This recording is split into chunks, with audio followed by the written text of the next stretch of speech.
네, 국제뉴스 이 시간 책임져 주시는 선재규 선임 기자 나와 계십니다. 안녕하세요. 안녕하세요. 네, 미국 대선 얘기 아무래도 또 시작을 해봐야 될 것 같습니다. 해리스 부통령 일단 뭐 정식 후보가 된 건 아닌데 아직 사실상 뭐 활동을 시작한 것 같기도 하고요. 어떻습니까? 우리 시각으로 어제 오후까지만 해도 그 펠로시하고 오바마 전 대통령, 이 사실 펠로시 같은 경우는 전 하원 의장이지만 지금 민주당 내에서 상당히 영향력이 큰 걸로 되어 있는데 네. 두 사람이 계속 침묵을 지킨다고 그래서 굉장히 장구를 하는 것 같다는 관측이 있었는데 오늘 새벽에 되면서 상황이 달라졌습니다. 네. 펠로시가 해리스 지지를 표명을 했고요.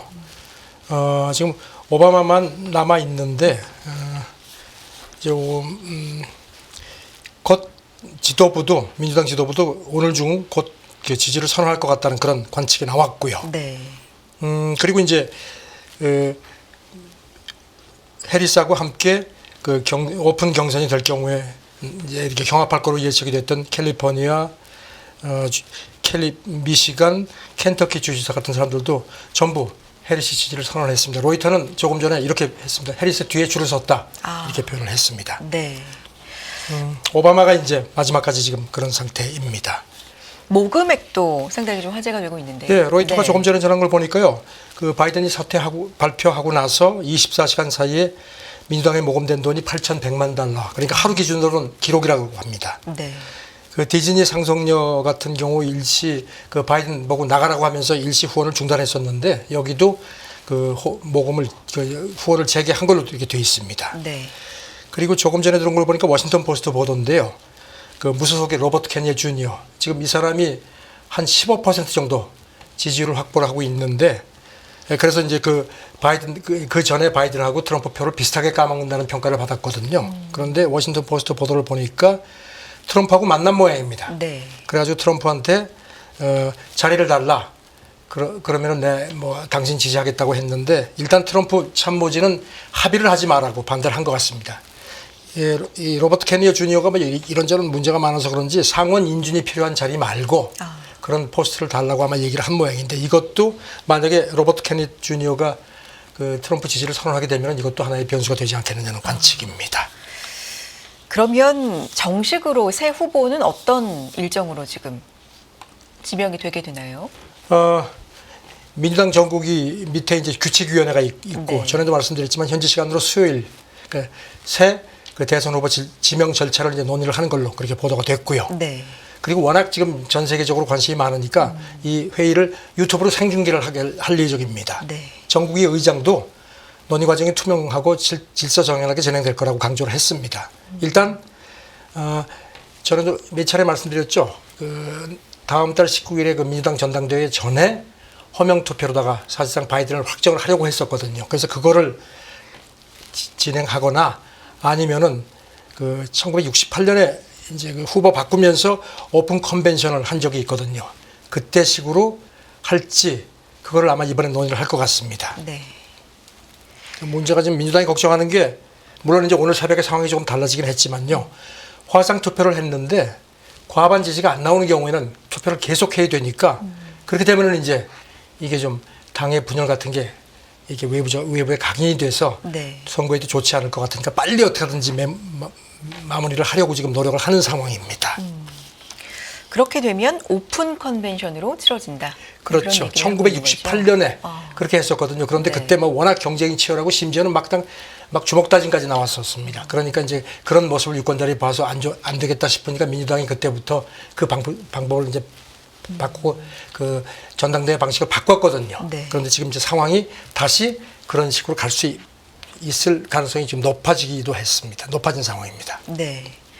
사실 대선 11월까지 얼마 안 남았기 때문에 한 100일 정도 남은 네. 거죠. 네. 빨리 후보를 정식으로 이제 선출을 해서 본격적으로 운동하고 이러려면 민주당 쪽도 좀 마음이 시간이 급하겠네요. 급하죠. 네. 아시다시피 공화당은 이미 지난주에 전당대회 해가지고 그 트럼프 벤스 정 부통령 후보를 공식 지명을 해서 이제 본격적으로 대선 이제 선거전을 시작을 했는데 민주당은 지금 이제 중간에 이렇게 이제 돌발 변수가 생긴 거죠. 이런 와중에 보니까 뭐 미국의 유력지들 뭐 워싱턴 포스트, 뉴욕 타임스, 월스트리트 저널 그렇고 그 영국 이코노미스트 같은 데도 민주당이 시간이 없는 건 맞지만 경선을 그냥 이렇게 대관식으로 하면 안 된다. 그러니까 뭔가 오픈 경선을 이렇게 치르는 게 좋겠다.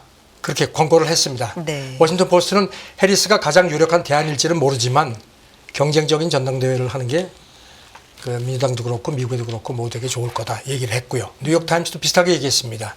늦기는 했다. 하지만 다음 달 전당대회가 시작되기 전에 유력 후보들을 공개 검증해가지고 대중적인 그 지지를 구할 시간이 아직은 있다고 했습니다. 그러니까 시간이 없지만 검증도 철저히 하고 네. 공개적으로 좀 절차를 밟아야 된다. 그 이런 영국 얘기네요. 이코노미스트는 해리스가 최선의 후보가 아닐 것 같다 이렇게 조금 좀 죄를 부렸습니다. 네. 그렇군요. 바이든 대통령이 이제 사퇴하고 해리스 부통령 지지를 공식화한 데 이어서 클린턴 전 대통령 또 그 부인이죠. 힐러리 전 국무장관도 해리스 지지를 표명했다고요. 했죠. 네. 그다음에 펠로시도 조금 전에 말씀드린 네. 대로 이제 그 뽑아야 되고 사실 펠로시 같은 경우는 주변에다가 교체 후보가 승계가 아니고 경선으로 선출돼야 하는 게 좋겠다는 입장을 밝혔었는데 이제 대세가 이렇게 기우니까 아마 그 지지를 선언한 것 같습니다. 이런 가운데 로이터 보도였는데 어제 나왔는데요. 미국의 그 50개 주 민주당 지구당 위원장 전원이 그 긴급 그 컨퍼런스 콜에서 해리스를 전폭 지지하기로 합의를 한 걸로 그렇게 보도가 됐었습니다. 네. 이렇게 되면 이제 우리 흔히 베팅 시장이라고 얘기하는 네. 거기서의 승률은 또 어떻게 반영이 됐는지도 궁금해지는데. 일단 트럼프가 뭐 승률에서 여전히 압도적 1위입니다. 그런데 조금 그 피격 직후에는 72%까지 올라갔었는데 조금 빠졌습니다. 그래서 전당대회 하면서 한 60% 중반대 해서 지금 63%로 나왔고요. 반면에 이제 해리스가 지금 가장 관심인데 해리스는 조금 올라가긴 했는데 역시 29%, 그러니까 트럼프에 비해서는 아직까지 많이 처집니다. 네. 그리고 이제 해리스가 이제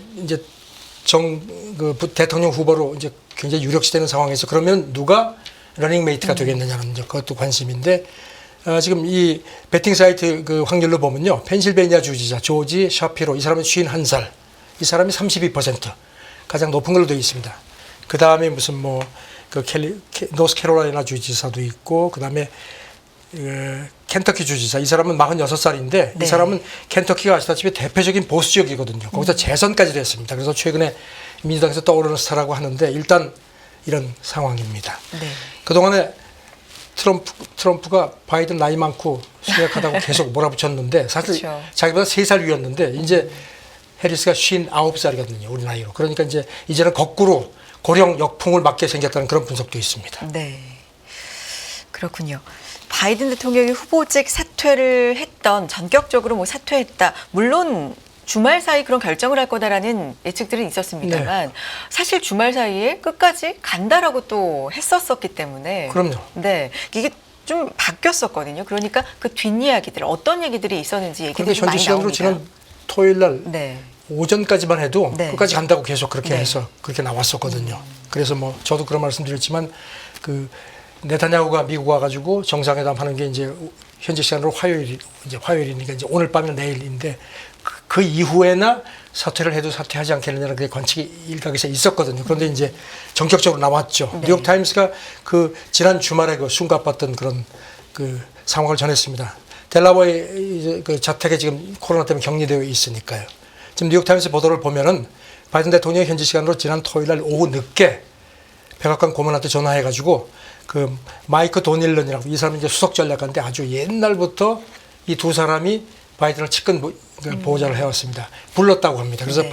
집에 도착해서 그때 내가 사퇴할 의향이 있다고 해서 이제 후보 사퇴 입장문을 작성하기 시작했다는 겁니다. 그래서 두 사람이 이제 그 바이든이 쓴 걸 이제 도와주면서 그러면 이거를 어떤 식으로 알리고 누구한테까지 알리겠느냐 뭐 이런 이제 시점은 어떻게 잡겠냐 이런 걸 고민을 했다고 합니다. 자오전 CNN도 그렇게 보도를 했습니다. 지난 그 주말에 48시간 사이에 모든 게 이루어졌다. 그리고 심지어는 해리스 그 가족도 네. 그 바이든이 입장문을 작성하기 시작하면서 가족한테도 얘기를 했고 해리스 같은 경우는 그 다음날 발표 전에 통보를 받았다는 겁니다. 근데 백악관 팀들은 발표 직전에 해서 그런데 지금 이제 뉴욕타임스 보도를 보면은 일부는 막 보좌진들이 눈물을 흘렸는데 일부는 상당히 안도하는 모습도 보였다 이렇게 또 전했습니다. 정말 가족과 최측근만이 알고 있었다 이런 얘기인데요. 네. 그리고 이렇게 한 게 미리 정보가 새나갈까봐 그래서 이렇게 아주 철저하게 보완을 한 걸로 그렇게 관측이 됐습니다. 그렇군요. 또 질 바이든 이 영부인이죠. 네. 뭐 그 뒤에 계속해서 이 여사의 좀 의견이 많이 반영이 된다 이런 얘기들도 좀 많았었기 때문에 그동안에도 바이든 네. 대통령이 그 오랜 정치 생활을 하면서 질 바이든 여사한테 굉장히 많은 어려울 때마다 이렇게 뭐 조언을 많이 구하고 또 이렇게 조언을 많이 한 걸로 돼 있습니다. 네. 그래서 뉴욕 타임스 보도는 바이든이 이렇게 중대한 결심을 하는 그 주말 내내 그 영부인이 곁에 있었다. 물론 뭐 그렇겠죠. 그리고 이제 그런 상황인데 사실 그 바이든 의중을 잘 안다는 한 고위 당국자가 뉴욕 타임스에 대통령이 첫 TV 토론하고 나서 이렇게 많이 열세 몰려서 이제 그걸 바꾸려고 굉장히 노력을 했다. 그렇지만 고령 논란도 그렇고 특히 경쟁력 우위, 그다음에 이제 월가 쪽에서 자금이 끊어졌다는 소식을 듣고선 그때 이건 도저히 안 되겠다 판단을 한 것 같다고 그렇게 귀띔을 했습니다. 네. TV 토론 이후에 약 뭐 한 달이 안 됐습니다. 굉장히 좀 그렇죠. 지난달 쇼크 27일이었나요? 수준의, 네. 저는 그리고 나서 뭐 저도 몇 차례 사퇴하지 않겠느냐는 쪽으로 했었는데 지금 조금 시점이 늦어지긴 했지만 결국 그렇게 선택을 해서 지금 대선 판도가 뭐 일각에서는 뭐 시계가 보이지 않는다는 건데 시계가 보이지 않는다기보다는 이제 해리스가 과연 어느 정도 경쟁력을 확보할 수 있느냐. 근데 지금 뭐 오늘 새벽에도 뭐 아까도 그 미국 뉴욕 증시하면서 미국 국채 가격이 계속 떨어지는 건데 지금 뭐 채권 시장에서는 뭐 이쪽 이제 시장 판단이죠. 누가 돼도 트럼프가 이기는 거는 뭐 큰 대세 변함 없다는 그런 판단 하에 지금 그 시장이 움직이는 거 그렇게 분석이 오늘 새벽에도 됐습니다. 네. 시장 반응 일단 뭐 하루지만 일단은 그렇게 뭐 물론 시장 반응입니다. 네, 충격이라기보다 오히려 주식 시장은 좀 반등을 했으니까요. 네. 예상을 했던 일이다라는 것도 어느 정도 범퍼가 좀 돼주지 않았나라는 분석도 있고요. 자, 다음 얘기를 좀 해보겠습니다. 로이터가 어제 인용한 조사에 따르면요. 글로벌 국부 펀드들이 가장 우려하는 사안, 인플레에서 지정학적 불안으로 옮겨가고 있다. 이런 조사가 있네요. 인베스코 조사를 로이터가 어제 인용을 했습니다. 네. 그래서 글로벌 국부 펀드하고 이제 중앙은행 그 자금 운용 추이를 이제 조사를 해서 보니까 그동안에는 인플레가 가장 큰 걱정거리였는데 투자 관련해서 이게 이제 우크라이나 전쟁하고 가자 전쟁이 계속되는 상황에서 지정학적 불안으로 옮겨간 걸로 그렇게 나타났다는 겁니다. 네. 보니까 국부펀드 응답한 그 국부펀드의 83%가 지정학적 불안을 단기적인 최우려 사안으로 꼽은 걸로 되어 있습니다. 그 다음으로 많은 73%가 인플레를 꼽았고요. 지정학적 불안은 장기 측면에서도 인플레를 제치고 가장 우려되는 사안으로 이렇게 꼽힌 걸로 발표가 됐습니다. 그러면 1위는 지정학적 불안이 됐다는 거고요. 장기적으로 우려되는 사안 2위는 뭡니까? 기후 위기가 지적됐습니다. 인베스코 그 조사 책임자 얘기가 기후 위기가 국부펀드도 그렇고 중앙은행 그 자금운용 과정에서 이제 메인스트림이 된 것 같다. 그래서 이 자산을 배분하면서 그 영향을 본격적으로 반영하기 시작했다고 그렇게 진단을 했습니다. 네. 그리고 이제 이번 조사에서 보니까 그 러시아 자산 동결 계기로 해서 이제 그동안에도 뭐 그런 관측들이 많았는데 금이 정치 무기와 해칭 수단으로 가장 더 곽광을 받는 걸로 나타났습니다. 응답 헤지펀드의 국부펀드의 56%가 금을 선호한다고 했고 그 더 많은 중앙은행들이 금 사들이고 있다는 그런 지적도 했습니다. 네.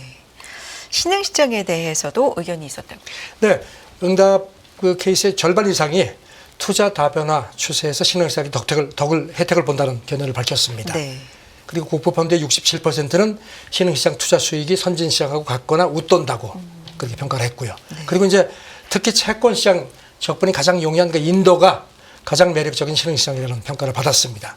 그리고 멕시코, 브라질, 인도네시아 그리고 우리나라의 경우는 이렇게 표현을 했습니다. 무역 결제 경제 활동의 탈구, 그러니까 이제 뼈가 이렇게 볶은 비정상이 돼. 그런데 어부지리를 보는 지역으로 파악됐다고 로이터가 전했습니다. 우리에 대한 분석도 있었고요. 자, 이제 미국 대선 시계가 이렇게 돌아가면서 과연 누가 되면 어떤 점이 어떤 나라한테 유리하고 불리하고 이런 것들을 상당히 많이 분석하고 있는데 특히 중국이 대표적으로 있습니다. 만약에 트럼프 전 대통령이 재집권할 경우에 뭐 미중 경제 활동은 커지겠지만 다른 쪽으로는 또 유리하다 이런 분석이 있다고요. 그 중국의 그 칭화대 그 유엔 쉐퉁 국제관계연구원장 이 사람이 이제 중국에서는 국제관계의 상당히 그 대표적인 석학으로 평가를 받는데 이 사람이 사우스 차이나 모닝 포스트하고 인터뷰를 한 게 어제 보도가 되어 있습니다. 트럼프가 만약에 집권할 경우에 미중 경제 갈등은 커지는데 다만 대만 해협을 둘러싼 전쟁 가능성은 줄어들지 않겠느냐 이렇게 판단을 했습니다. 네. 그리고 이제 우리나라하고 미국, 일본 군사 협력에 대해서 이제 그 기자가 물어보니까 트럼프가 백악관에 다시 들어가게 되면은 이것도 일부 변화가 있을 거다.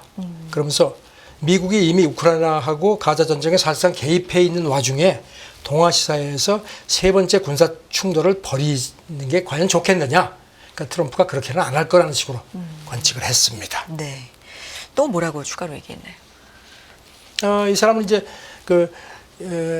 미국 대선에서 누가 이기든지 네.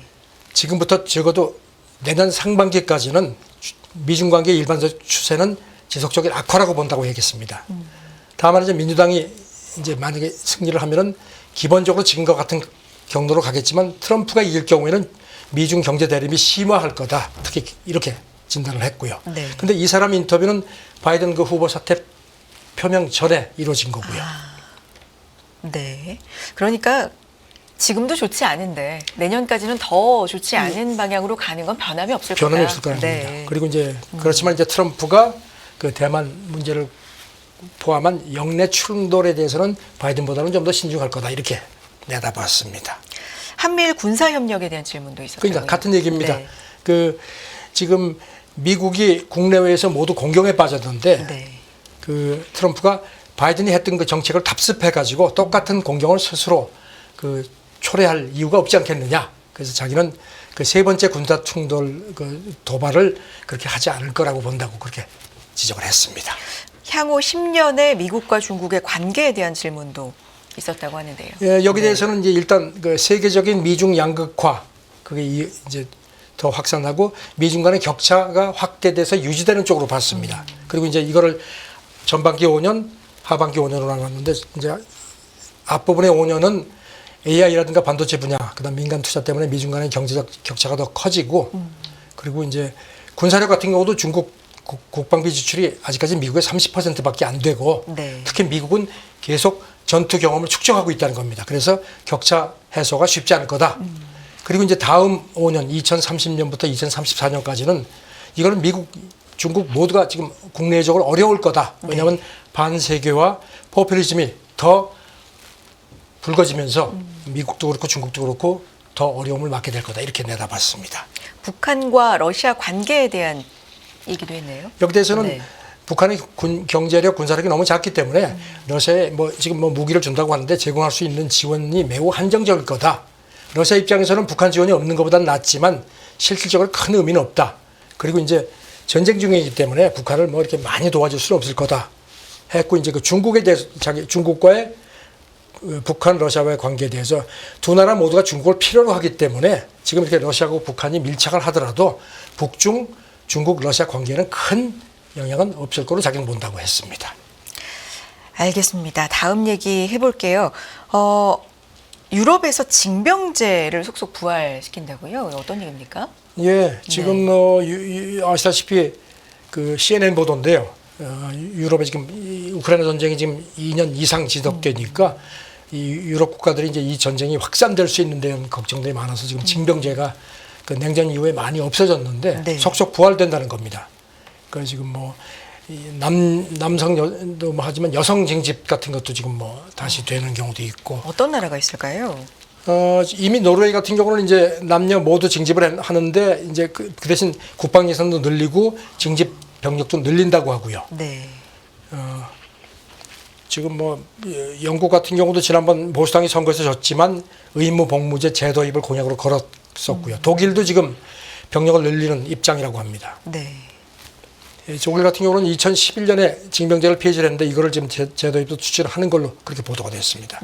전 나토 사령관 얘기가 러시아가 지금 옛 소련 재건을 추구하기 때문에 유럽이 더 큰 전쟁 위험이 커질 수밖에 없다. 그러니까 자체 방어를 강화하는 게 필요하다고 얘기를 했습니다. 네. 지금 나토 같은 경우는 유사시에 병석 30만 배치 그리고 6개월 안에 50만 명을 추가 동원할 수 있는 그런 목표도 제시를 한 상태입니다.